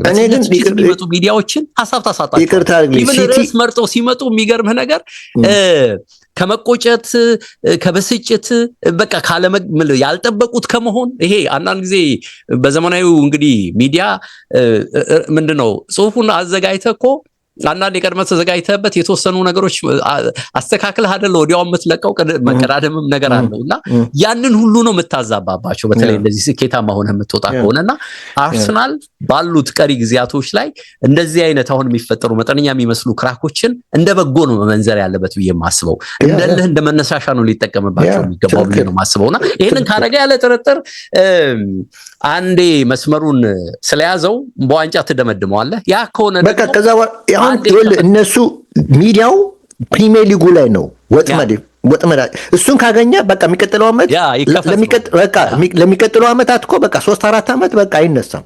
ሰላም ምልህ በቃ የዋንጫን ትርጉም ደጋግሞ ትዝ ይልሃል የሼሪኪን ኢንተርቪው ስናነሳ ነበር እዛ ላይ ያለው አንዴ በቃ ይሄ አሸናፊነት ሜንታሊቲን ከፈጠርክ የሚለው ነገር አለና በተለይ ሲልቫ የሚያነሳው ሲልቫም ላይ ይመስለኛል በርናንዶ ሲልቫ በቃ ይሄ አሸናፊነት ሜንታሊቲ በቃ ተፈሪ ነው የምትሆነው በቀጣይነት እኔ ፎር ኢንፎርሜሽን ነግሬሃለሁ ያለፈው አርሰናልን አሁን ዝም ብሎ ግርግር ነው እንጂ አርሰናልን ቀጣይ 5 ዓመት 3 ትላልቅ ዋንጫ ይበላል። እኔ የምሬ ነው ያለው ቡድን ራሱ አሁን አርቴታ እየገነባ ያለው ይሄን ፕሪሚየር ሊግ ያሳካ እንጂ ደግሞ እኔ አልጠራጠርም። እኔ አሁን በሲቲ እምነት የለኝም። ይቅርታ አዌይ ማች ላይ ምንም ጥርጥር ሲቲ ምናልባት አርሰናል ሲቲን ሊያሸንፍ ይችላል 3 ነጥብ ሊወስድ ይችላል። እሱን ትተህ 3 ቀሪ ጨዋታ 3 ነጥብ አለው። ዩ ሚን ሲቲ ያሸንፋል ነው የምትለኝ? ሊያሸንፍ ይችላል። ያሸንፍ ሲቲ ያሸንፍ ነው የምልህ። ቢያሸንፍ እንኳን 3 ነጥብ አለው። ከዛ በኋላ ግን ከዛ ጨዋታ በፊት ግን የቼልሲ ጨዋታ አለ፣ የኤቨርተን ይወጣል፣ ቦርንማውዝ ይወጣል። እነዚህ 3 ጨዋታዎች አስቶን ቪላን ሜዳው ላይ ለቶፕ 4 ጨዋታም ያስተናግዳል። እንተወሱንም አዌይ ማች 3ቱን ጨዋታ ግን በጉጉት ነው የምጠብቃቸው። እነዚህ 3 ጨዋታዎች ከ3ቱ ቢያንስ 2ቱ መጠበቅ የለበትም። ስራውን መስራት ነው ያለበት አርሰናል ባይኔ ትርፍ ነው። ኦኬ ወደ እንትን እንሂድ። ወደ ቶተንሃም እንሂድ። አዎ እንግዲህ የውድቀት ታሪኮች ይላል የቶተንሃም በተመለከተ እና ቶተንሃም በማይታመን ሁኔታ እየሰመጠ ነው ይላል። ኃላፊዎችን አሰልጣኞችን በማባረር ለማስተካከል ቢጥርም ከውድቀት ፈጽሞ ሊከላከልለት አልቻለም ይላል ዘገባው። እና ግን ይላል ቶተንሃም ሁሉ ነገር ያሟላ ነበር። በአውሮፓ ውስጥ እጅግ ዘመናዊ ከሚባሉ ምርጥ ማሰልጠኛ ማዕከሎች ውስጥ አንዱ የእርሱ ነው። ፍጹም ድንቅ የሆነ ስቴዲየም አላቸው። ፋይናንሱ ጤናማ ጥሩ ነው። ለአንድ ዓመት ከ1000 ዩሮ በላይ ዓመታዊ ቲኬቱን የሚገዙ ሀቀኛ ደጋፊዎች በብዛት የያዘ ክለብ ነው ይላል። ግን ይህ ሁሉ ፖሲብል በሆነበት ክለብ ውስጥ ቡድኑ ዘንድሮ በጠቅላላ ውድድር በተሳተፋቸው ውድድር ላይ 19 ሽንፈትን ያስተናገደ ሆኗል ይላል። ምንም አልሄደም ነው የሚለው እንግዲህ እና ቶተንሃም እጅግ ገራሚ የውድድር ዓመት እያሳለፈ ይገኛል። ውብ የሆነ ስቴዲየም ውስጥ ጣፋጭ ያልሆነ ጊዜ ይላል። ውብ የሆነ ስቴዲየም ግን ጣፋጭ ያልሆነ ጊዜ፣ ይህም ውብ የሆነ የምግብ ማቅረቢያ ላይ ፍጹም የማይመጠን ምግብ ማስቀመጥ እንደማለት ነው ይላል ዘገባውን ሲያቀርብ። እና ምናልባትም ይህንን ሜኑ ይላል አሰልጣኙ ሮቤርቶ ዲዘርቢ አሁን መጥተዋል ይለውጡት ይሆን ብሎ የጥያቄ ምልክት ነው የሚሰጠው። እና ከቻምፒየንስ ሊግ በአትሌቲኮ ማድሪድ ክፉኛ ከጥፊ ከቀመሰ በኋላ በፕሪሚየር ሊጉ 17ኛ ደረጃ ላይ ይገኛል። ይህም ከዌስትሃም የመጀመሪያ ወራጅ ማለት ነው የ1 ነጥብ ልዩነት ተቀምጧል። እና ቶተንሃም ጊዜያዊ የማይባል ቀውስ ውስጥ ተዘፍቀዋል ይላል። በቅርብ በዴሎይት ጥናት መሰረት ቶተንሃም በዓለማችን 9ኛው ሀብታም ክለብ ነው። ሀብታም ነው በነገራችን ላይ በጣም ገርሞኛል። እሱ በጣም 9ኛ ሀብታም ክለብ ነው። በጣም ገርሞ ታዲያ እንዴት ነው እዚህ አዙሪት ውስጥ ሊዘፈቅ የቻለው ብሎ 4 ነው 5 ነጥቦችን አስቀምጧል። እና አንደኛው ነጥብ ጥያቄዎችን የሚያስነሳ የአስተዳደር ዘይቤ ይላል፣ የአስተዳደር ችግር ይላል። ለዚህም ሲያስረዳ ከዚህ በፊት ዳንኤል ሌቪ በኖቬምበር 2019 ላይ ከሞሪሲዮ ፖቼቲኖ ጋር ከተለያዩ ወይም ካባረሯቸው በኋላ ከ5 ወር እሳቸውን ካባረሩ ከ5 ወር በኋላ መቆጫቸውን ተናግረው ነበር ይላል፣ ተቆጭተው ነበር ይላል ሌቪ። ድርጊቱን በስሜታዊነት መፈጸማቸው አምነው ነበር። ቅድም ያልኩት ስሜታዊነት ሲሆኑ ፋክት ያሌለው ስሜታዊ የሆነ እንትኖች ስጋቶች ይሄ ነው ችግር የሚፈጥሩ። እና የአርጀንቲናዊ አሰልጣኝ ቶተንሃምን ለቻምፒየንስ ሊግ ፍጻሜ አቅርበውት ነበር። ታዲያ በ2021 ላይ መልሰው ፖቼቲኖ ወደ ቶተንሃም ለማምጣት ሌቪ ጥረት አድርገው ነበር። ግን ፖቼቲኖ ከፓሪስ ሰን ዠርመን ኮንትራት ስር ስለነበሩ አልተሳካላቸውም። ታዲያ ላለፉት 6 ዓመት ተኩል ውስጥ ስፐርስ 9 አሰልጣኞችን ለዋውጧል። ጣሊያናዊ ዲዘርቢ 10ኛው አሰልጣኝ ሆነዋል። እንግዲህ አሁን በ6 ዓመት ውስጥ ሙሳ ሲሶኮ ከ2016 እስከ 2021 ድረስ ለቶተንሃም ነጩ ማሊያ አጥልቆ የተጫወተ ነው። አስተያየቱን ሲሰጥ ፖቼቲኖ እንዴት አሻራውን ማሳረፍ እንዳለበት ጠንቅቆ የሚያውቅ ሰው ነበር። እዚያም ቶተንሃም ውስጥ በጣም የተወደደ ሁሌም የሚወደድ አሰልጣኝ ነው። ለዚህም ነው በርካታ ደጋፊዎች አሁንም የእርሱን መመለስ ክፉኛ የሚፈልጉት ይላል። እና ስኮት ሚንቶ ደግሞ በቼልሲ እና በዌስትሃም የተጫወተ ነው በተከላካይ ስፍራ ላይ።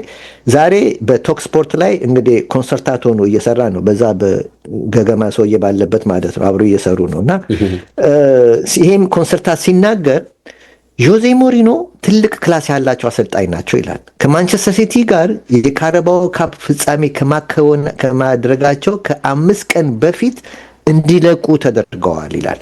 ሲቲ በወቅቱ 1-0 አሸንፎ ዋንጫውን በልቷል፣ ኤፕሪል 2021 ላይ ማለት ነው። እውቁ አንቶኒዮ ኮንቴ በበኩሉ በተደጋጋሚ የሚያበሳጩ አስተያየቶችን ሲሰጥ እንደነበረ ይታወሳል። አብዛኞቹ ደግሞ በአስተዳደሩ ላይ ያነጣጠሩ ነበር። ስለዚህም ተባረረ እሱም።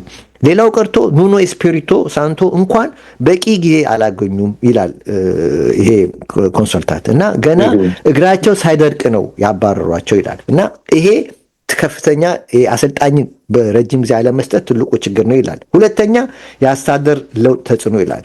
ከነዚህ ውሳኔዎች ጀርባ ሌቪ የሚባል ባለስልጣን አለ ይላል። በእርግጥ ይላል ሲሶኮ፣ በእርግጥ ሌቪ ትልቅ የተከበረ ቦስ ነው። ከተጫዋቾችና ከቴክኒክ ስታፉ ጋር በጣም ቅርብ ሰው ነው። ሁል ጊዜ በማዕከል ውስጥ ይመጣል፣ ይገኛል። ልምዶችን በሚገባ ሁል ጊዜ ይከታተላል። ሌላው ቀርቶ ምግብ ቤት እንኳን ስንገባ ምግብ አዳራሽ ውስጥ ገብቶ ይገኛል፣ እዛም ይገኛል እና ከተጫዋቾች ጋር ይነጋገራል።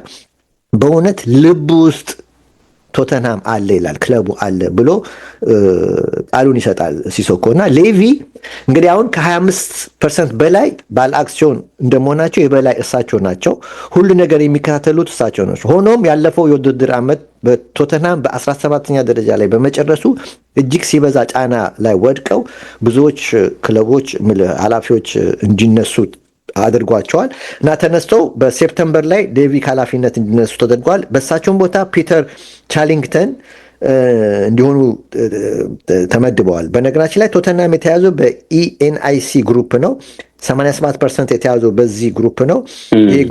ይሄ ግሩፕ እንግዲህ የስፖርት መዝናኛ ሚዲያን ያለው እንትን ነው ድርጅት ኩባንያ ነው እና ሌቪ 26% ነው ያላቸው። ከዚህ ሲሶኮ ሲናገር ሌቪ ለዚህ ሁሉ ተጠያቂ ነው ወይ ብሎ ጥያቄ ምልክት ያደረገና አላውቅም ይላል። አይመስለኝም ማለቱ ነው። ሌቪ ኃላፊነቱን ከለቀቀ በኋላ እንኳን እዩ ይችላል፣ ነገሮች ከመስመር ውጪ መሆናቸውን እዩት ይላል። የሚገርመው ሌቪ ለቀው ቻሪክተን ተሹመዋል፣ ግን ምንም በቁጡ የሰሩት ነገር የለም ይላል ዘገባው። አዎ የሌቪ ቤተሰቦች አሁንም በቶተንሃም ስቴዲየም ዘውትር በመገኘት ይከታተላሉ እና በክለቡ ውስጥ አናሳ ቢሆን ተሳትፏቸውም ግን እስካሁን አራቁም ከክለቡ አካባቢ። ዛሬ የስፖርት ዳይሬክተሩ ዴንማርካዊ ጆዋን ላንጄ ነው እንግዲህ ይህንን የስፖርት ፖለቲካውን እየመራ ያለው በቶተንሃም ይላል እና አንዱ ሁለተኛው ችግር፣ የሶስተኛው የምልመላ ችግር ይላል። ከዮሃን ላንግ በፊት ፋቢዮ ፓራሲቺ የነበሩ ዴንማርካዊው ተረኮ ብዙም አፍ የሚያስይዝ ነገር አላሳዩም ይላል። በክለቡ ታሪክ ከ10 ታላላቅ ዝውውሮች ውስጥ 8ቱን የተከናወኑት ላለፉት 4 ዓመት ነው። ግን ከቫንደቬን በ49.2 ሚሊዮን ዩሮ በ2023 ግዢ በስተቀር ፖቴንሻል ያለው አንዱም አልታየም ይላል። አንድ ኤጀንት ሲናገር ክለቡ ቶተንሃም ብዙ ይገዛል፣ ያግበሰብሳል ማለት እንችላለን ይላል፣ ግን ሽያጩ ላይ ደካማ ነው ይላል። ታዲያ ዘንድሮ ለመሸጥ አንዴ ቢነሳ የጆንሰንን የብሬንደን ሮድ ጆንሰንን ሸጠ። ጆንሰን ደግሞ የቲሙ ቤስት ተጫዋች የነበረ እና የስፖርት ሎጂክ ገና ያልገባው ክለብ ነው ብሎ ይተቸዋል። እና ላንጅ ደግሞ ትኩረት ያደረጉት በአጥቂ ባህሪ ባላቸው ተጫዋቾች ላይ ብቻ ነው። አሁን ዣቪ ሲሞንስ፣ ማቲስቴል፣ ራንዳል ኮልሙዋኒ፣ ዊልሰን ኦደቤር እነዚህ ከዚህ በፊት ካልነበሩት ሶላንኬ፣ ሪቻርሊሰን፣ ኩዱስ፣ ኮሊንስቬንስኪ፣ ማዲሰን እነዚህ ሁሉ እያሉ እነዛ የተጨመሩት እና ቲሙ ባላንስ የለውም ለማለት ነው። እና ታዲያ ይህንን ማኔጅ ለማድረግ በጣም የተቸገሩት ቶማስ ፍራንክ ከኃላፊነት እንዲነሱ ተደርጓል ይላል። አራተኛው ፍራቻ በየአቅጣጫው ይላል። ስፐርስ ላለመውረድ መጫወት ሳይሆን ተጋጣሚን ጫና በመፍጠር መቅረብ ያለበት ቲም ነበር ይላል። ግን አሁን ለዚህ ብቁ አልሆንም። ምናልባት ዲዘርቢ ለዚህ ያደርሱት ይሆን እንመለከታለን። የእሳቸው ምታት ይፈልጋል ይላል። ብሩህ ተስፋ ነገር ማለት ይቻል ይሆን ይላል የጥያቄ ምልክት። ሚንቶ ሲናገር ይሄ ያ እንትኑ ማለት ነው ኮንሰልታንቱ ማለት ነው።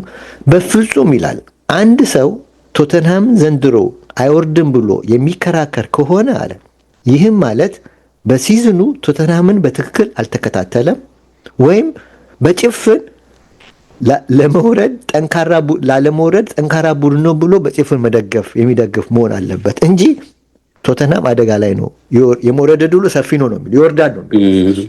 እና እንግዲህ በቀጣይ ሳምንታት ዲዘርቢ በርካታ ጉዳት፣ በዚህ ላይ ደግሞ ቲሙ ጉዳት ላይ ነው፣ በርካታ ጉዳተኞች አሉት። ግን ይዞ በተለይ ደግሞ አሁን ቪቻሮ ግብ ጠባቂውም የሄርኒያ ሰርጀሪ በማድረጉ ከሜዳ ውጭ ሆኗል። ስለዚህ አሁን ተጠባቂው በረኛ ነው የሚጠቀሙበት እና ጉዟቸው ምን መልክ ይኖራል ለዲዘርቢ ምንመለከተው ይሆናል። እንግዲህ ችግሩ 7 ጨዋታ ብቻ ነው የቀረው እንግዲህ እና ቶተንሃም እንግዲህ ለመጨረሻ ጊዜ ዝቅተኛ ዲቪዚዮን የወረደው በ1977 ነው ይላል እና ይህም አርጀንቲና ዓለም ዋንጫ ሻምፒዮን ሆና በማታቅበት ዘመን ማለት ነው። ያኔ 78 ነው የመጀመሪያ የበላችሁ በማሪዮ ጊዜ እና እንግዲህ ያ ታሪክ ዛሬ ቢደገም ይሆን ይላል። የሚንቶ ፍራቻ ይሄ ነው። ዛሬ ያ ታሪክ ሊደገም ይችል ይሆን ብሎ ሚንቶ ፍራቻውን ይገልጻልና ይሄን ይመስላል። 58 ደቂቃ ጥሩ ነው። ያ በወፍ በረር በደንብ ሄደዋል። ለሁሉም እናያለን ምን ሊፈጠር እንደሚችል። ሁሴኖ ናብቃ እንግዲህ ኤችዲ ስፖርቶች ነበረ። ቻምፒየንስ ሊግ ጨዋታዎች ማክሰኞ ሮብ አሉ የሚጠበቁ ትልልቅ ጨዋታዎች፣ እነሱንም እንድትከታተሉ እንግዲህ ስፖርቲንግ እና አርሰናል ያው ትኩረት ስቧል። እንግዲህ አርሰናል ከስፖርቲንግ ጋር ብቻ አይደለም እኮ የሚጫወተው ከሚዲያው ጋር ይጫወታል። የምሬ ነው ማለት የሚዲያ ካፕ ተሳትፎ ማለት ነው። አዎ ከሚዲያ ጋር ይጫወታል፣ ከኤፍኤ ጋር ይጫወታል፣ ምንድነው ከተጋጣሚ ጋር ይጫወታል። መከራ እኮ ነው ያርሰናል። አሁን ይሄን ሁሉ ፕሪሚየር ሊጓን ብቻ ያምጣ በቃ እዛ ጋር በቃ ካንሰሩ ይነቀላል። ዴቭ እናብቃ እንግዲህ ክቡራትና ክቡራን ኤችዲ ስፖርቶች ነበርን። በስርዓት ላይ ሰማችሁን በተወዳጁ ስፖርት 101.1 እንዲሁ ዩቲዩብ ላይም ነበርን። ኤችዲ ስፖርት ዩቲዩብ ላይ ተከታተሉ። ለነበረን ጊዜ ከልብ እናመሰግናለን። መልካም ጊዜ ብያለሁ። ባባይ ሁሴኖ ባባይ ተመልካቾች ባይ